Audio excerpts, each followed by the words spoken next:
அஸ்ஸலாமு அலைக்கும் வரஹ்மத்துல்லாஹி வபரகாத்துஹு. அல்ஹம்துலில்லாஹி ரப்பில் ஆலமீன்.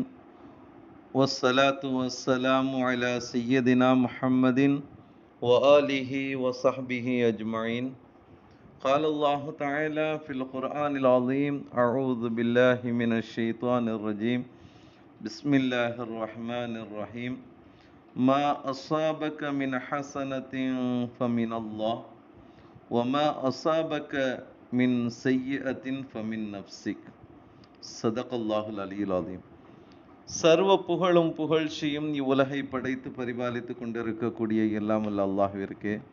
எல்லாமல்ல அல்லாஹ் ரப்புல் ஆலமீன் மனித வாழ்க்கையில் ஏற்படக்கூடிய ஒவ்வொரு இன்பங்களும் அல்லாஹ்வின் புறத்திலிருந்தே ஏற்படுகின்றது.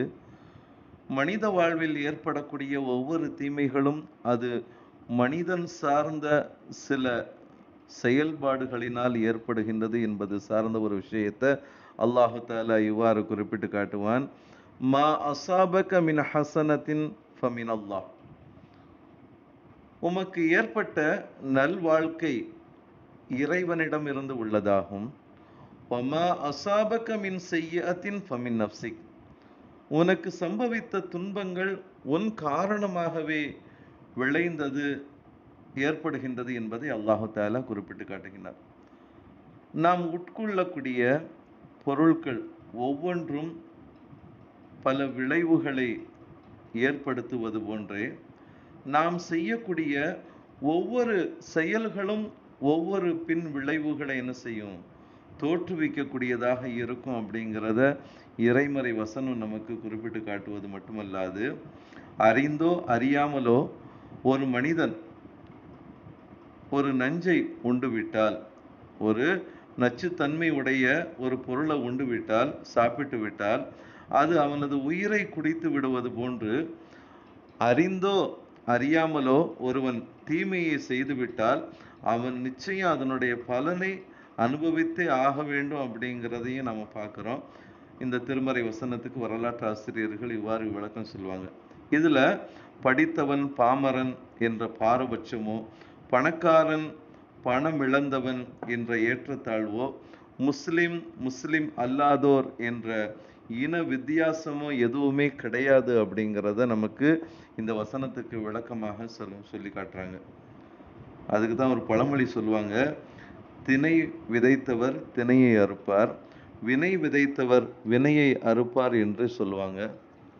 திருமறையின் கூற்று இவ்வாறு அமையப்பட்டிருக்கின்றது. அதாவது, பொருள் ஈட்டும் போது யாரையும் பொருட்படுத்தாமல் கஞ்சனாக வாழ்ந்தவன் முதுமை அடையும் போது வறுமை வாய்ப்படுவான் என்று அல்லாஹு தாலா கூறக்கூடிய ஒரு விஷயத்தை சூரத்துல் முத்தஃபிஃபீன் என்று சொல்லக்கூடிய வயலுல் முத்தஃபிஃபீன் என்ற அந்த அத்தியாயம் அருளப்பட்ட பொழுது அண்ணலம் பெருமானார் ஸல்லல்லாஹு அலைஹி வஸல்லம் அவர்கள் அந்த அத்தியாயத்தை ஓதி காட்டி ஒரு 5 விதமான குற்றங்களால் 5 விளைவுகள் ஏற்படுகின்றது அப்படிங்கிறத என்ன செஞ்சாங்க, அண்ணலம் பெருமானார் ஸல்லல்லாஹு அலைஹி வஸல்லம் அவங்க இவ்வாறு சொன்னாங்க. அதுல ஒன்று, ஒப்பந்தத்தை மீறி நடப்பவர்கள் மீது அல்லாஹ் எதிரிகளின் கையை ஓங்க செய்கின்றான். ஒப்பந்தத்தை மீறி நடப்பவர்கள் மீது அல்லாஹ் என்ன செய்யறான், எதிரிகளின் கையை ஓங்க செய்யறான். 2வது விஷயம், தேவையற்றவர்களை, அதாவது தேவையில்லாதவைகளை பேசி கொண்டிருப்பவர் மீது ஏழ்மையை தலைவிரித்து ஆட செய்கின்றான்.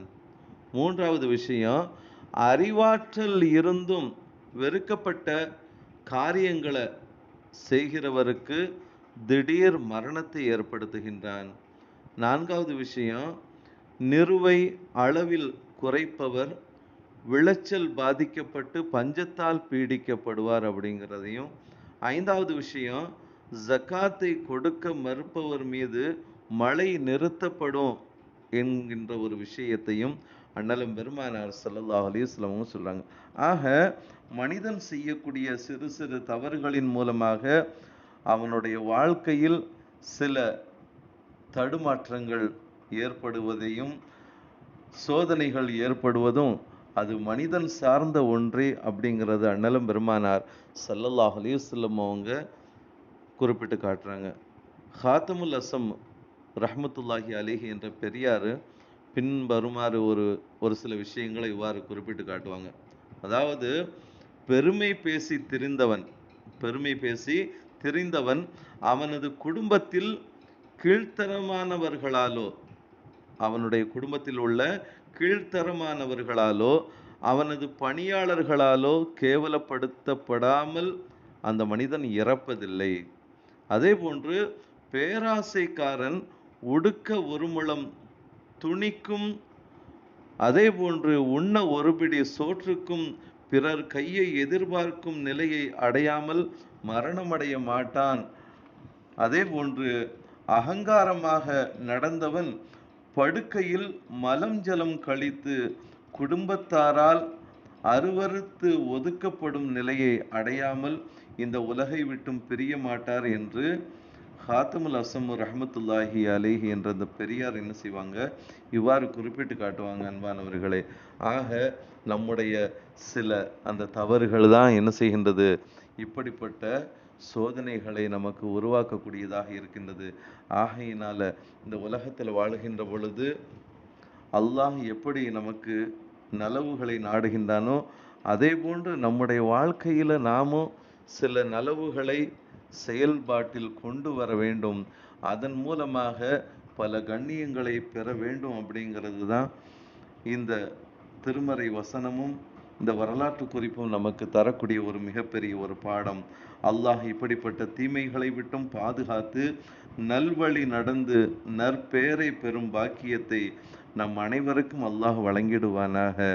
ஆமீன். வாஹிரு தஅவானா அனில் ஹம்துலில்லாஹி ரப்பில் ஆலமீன். அஸ்ஸலாமு அலைக்கும் வரஹ்மத்துல்லாஹி வபரகாத்துஹு.